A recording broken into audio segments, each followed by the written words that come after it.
Baik, kali ini pada akhirnya gue buat video lagi. Gue bakalan bahas dengan topik yang sama, yaitu statistika deskriptif dengan data yang berbeda gitu. Data yang udah gue janjiin bakalan lebih complicated dari data yang kemarin, yaitu kemarin pakai data mtcars, sekarang kita pakai data iris. Data iris. Nah, data iris ini merupakan data bunga gitu. Kan udah gue bilang kan, kalau mau pakai data itu seenggaknya kita kenal gitu, biar nggak bingung ini data apa, gunanya apa, buat apa gitu, karena apa, kenapa gitu kan, bagaimana ya kan. Iris sama seperti mtcars gitu. mtcars, iris itu adalah data-data basic yang udah ada di RStudio, yang udah ada di program R gitu. Lu nggak perlu install apa-apa gitu kan. Ini adalah data basic yang bisa kita gunakan untuk belajar, biasanya seperti itu. Ya, di sini tertulis kan ada 50 bunga gitu. Dari masing-masing 3 spesies gitu. Ada 50 bunga yang isinya 3 spesies gitu. Spesiesnya itu ada Stosa, Versicolor, and Virginica. Gua nggak tahu cara bacanya gimana, tapi kayak gitu. Di sini isi variabelnya tuh ada 5. Sepaleng, sepaloid, petaleng, intinya itu adalah bagian bunga yang bisa kita ukur lebar dan panjangnya kayak gitu ya. Selanjutnya kita udah tahu nih datanya ternyata itu gitu, mengenai bunga gitu kan. Nah, head iris ini digunakan gitu kan untuk menjelaskan data itu isinya apa gitu kan. Kalau di sini kan kelihatan kan, itu gunanya untuk melihat isinya apa saja gitu dalam bentuk tabel di 6 data teratas. Dan untuk STR itu menjelaskan data itu memiliki struktur seperti apa, kayak penjelasan dari setiap variabel itu isinya apa. Nah, kalau di sini di data iris ini spesies itu isinya vektor gitu. Biasanya kalau tulisan-tulisan ini juga bisa dikatakan sebagai karakter gitu. Tapi di data iris ini sudah dibuat as a vector gitu. As a vector, wah ini panjang lagi ya. As a vector itu pada intinya ini dibuat sebagai label gitu ya. Sebagai label dari data gitu.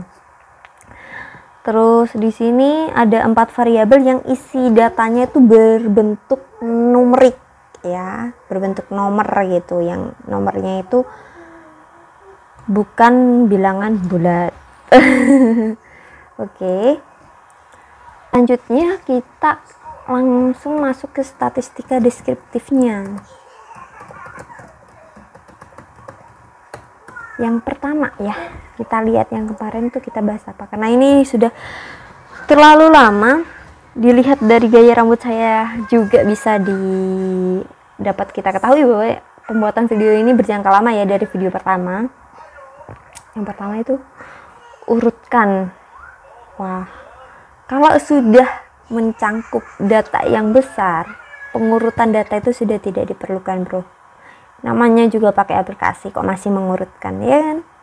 Ini datanya udah complicated gitu kan, udah agak lebih satu level di atasnya. Akhirnya kita ya pakai aja gitu,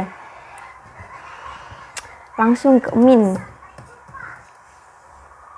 Tapi ingat ya, ini ada 4 variabel. Yang kemarin kita itu cuma pakai 1 data doang yang isinya numerik gitu. Ini ada 4 data, ibaratnya gitu ya, 4 datanya kemarin.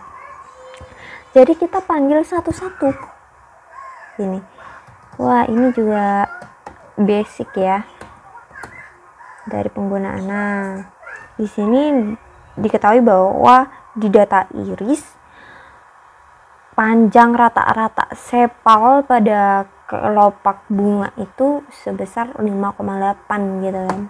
Kita lakukan ini sebanyak 4 kali. Sepaleng berarti ini ada sepaloid ya. Kita belum ya. Maaf gue cut tadi karena ada urusan adik gue mau turun. Ini bagian dari ngoding loh. Kalau kata abang-abang ngoding, belum lengkap ngodingnya tanpa kopi. Siapin kopi. Nggak usah sini, dikit. Nah, dari sini kita bisa langsung run ya, di blog gitu langsung kita run.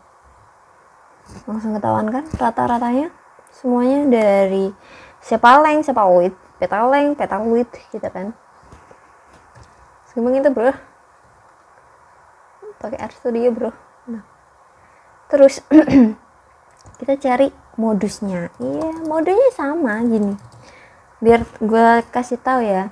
Jangan deh. Kapan-kapannya aja. Kita pakai cara manual saja. Nanti kapan-kapan gue kasih tahu cara mudah untuk tidak nulis satu-satu begini ya. Ada caranya gitu. Nanti lanjut part 2. Ini udah part 2. Kita satu-satu aja gitu. Ada caranya gitu. Cara untuk mengganti ini dalam sekaligus itu juga ada di Microsoft Word. Ya. Dan semangat buat yang udah tahu. Kita langsung ke modus. Oh ya, sorry. Modus itu enggak serta-merta langsung ngetikin fungsi itu. Kita harus run package dulu. Package-nya DexTools. Baru kita langsung pakai. Tunggu saja. Ini ada tulisan loading di sini nanti. Nah, ini. Di sini 10, di sini 5 dengan frekuensi 10, di sini 3 dengan frekuensi 2, 6 gitu. Ini yang dimaksudkan modus. Ini benar-benar nilai yang bukan dibulatkan misalnya 3,1 dibulatkan ke 3 gitu. Enggak. Ini benar-benar dari banyaknya data dengan nilai 3. Seperti itu. Bukan banyaknya data yang berkisaran di nilai 3 gitu, enggak. Ini banyaknya data bernilai 3 gitu ya. Jangan salah loh. Terus kita nggak usah pakai tabel. Ya. Itu terlalu melelahkan gitu buat mata gitu kan. Kita langsung pakai begini nih. Nah, kelihatan kan? Di sini ini berapa nih? Kita lihat modusnya Sepaleng. Ini Sepaleng kan? Sepaleng. Kita lihat modusnya nih. Modusnya di sini bro, ini kan 4,9 berarti sini 5. Nah, sebanyak 10. Lanjutkan sendiri sampai ke Petalwit ya. Selanjutnya kita cari median. Mediannya sama, kita cari kayak begini saja, nggak usah di sort. Itu cara manual, tulis tangan. Itu cara manual. Lu udah pakai RStudio udah nggak usah sort-sortan, nggak usah diurutin, nggak masalah. Kita langsung apa nih, median 5,8. Silakan lanjutkan sampai ke Petalwit sendiri. Oke. Langsung ke kuartil gitu. Kuartilnya 1 ya, kita langsung lompat ke box spot. Setelah ini.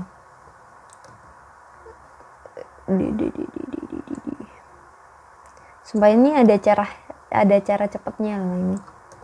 Tapi nanti aja. Kuantil di 5,1. 5,1 dari sini ya, kuantilnya di sini ya. Selanjutnya kita pakai box plot. Ini lanjutin ya. Ini gue cuman mempraktekkan di iris Sepaleng doang gitu.